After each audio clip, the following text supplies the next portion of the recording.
Larry Titus. Thank you for joining us today. Hope you feel welcome and hope you're enjoying the series, When Leaders Live Together.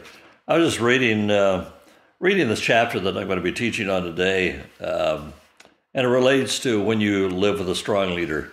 I hope you've been able to get your own book, by the way, and one for your spouse so that both of you can mark it. It's very helpful.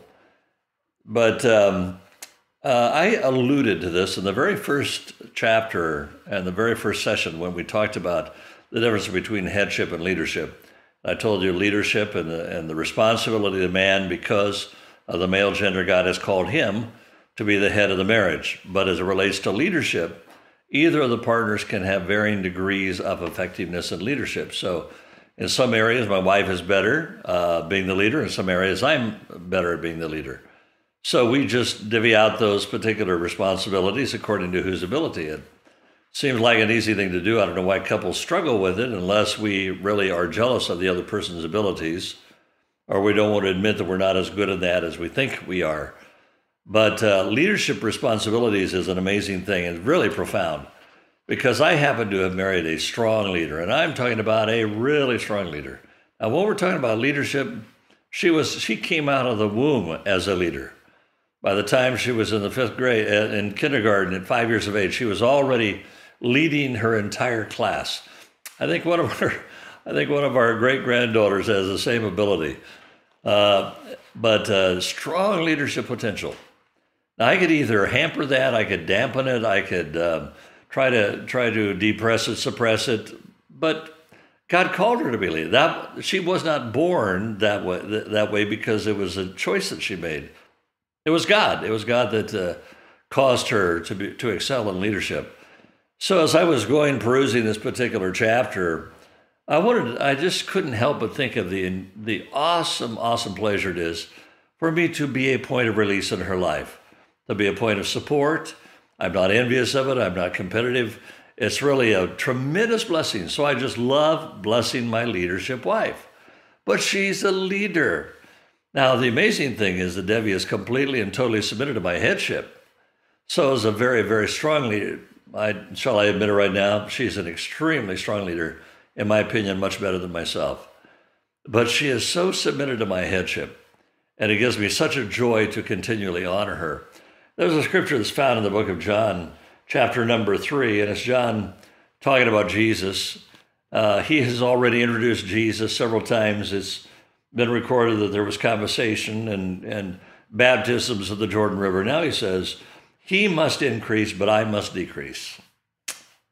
That is the hardest thing I know of for anybody to do.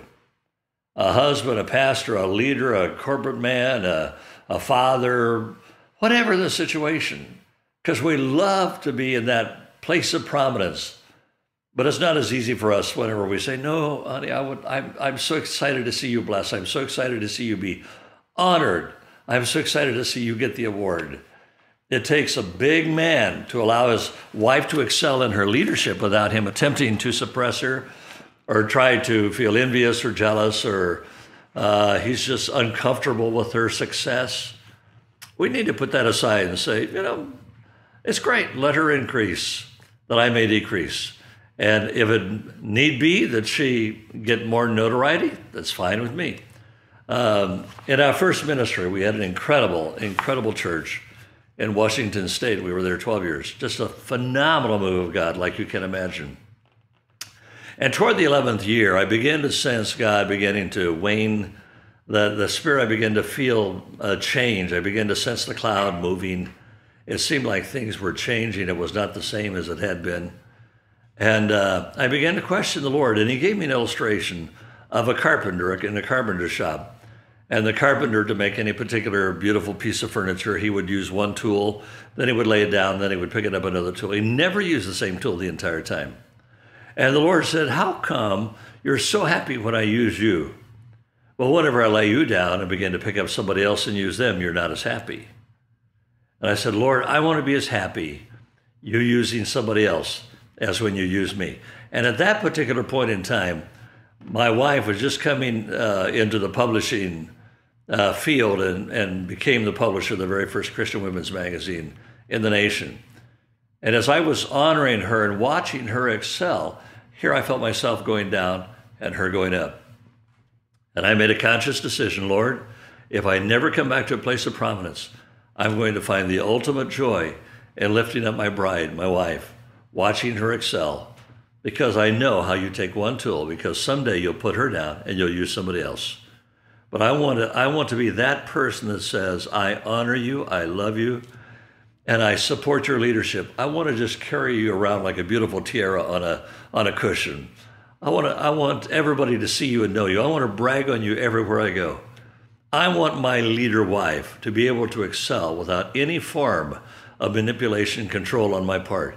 I want my leader wife to be able to fulfill everything that God has put inside her from before she was ever born. So if you have one of these gifted women, rather than you resenting, begrudging how God's using her, I would recommend that you just be overjoyed that God has so sovereignly released your wife, and count it a joy, because whenever you begin to joy in her release, it all comes back to you. That's the way the glory works. I love you. I hope you're going to be here next time that I see you. Please check out her video as well, because it is really, really worth it. As you know, I'm her biggest fan. Well, maybe Jesus and then me. I love you. See you next time.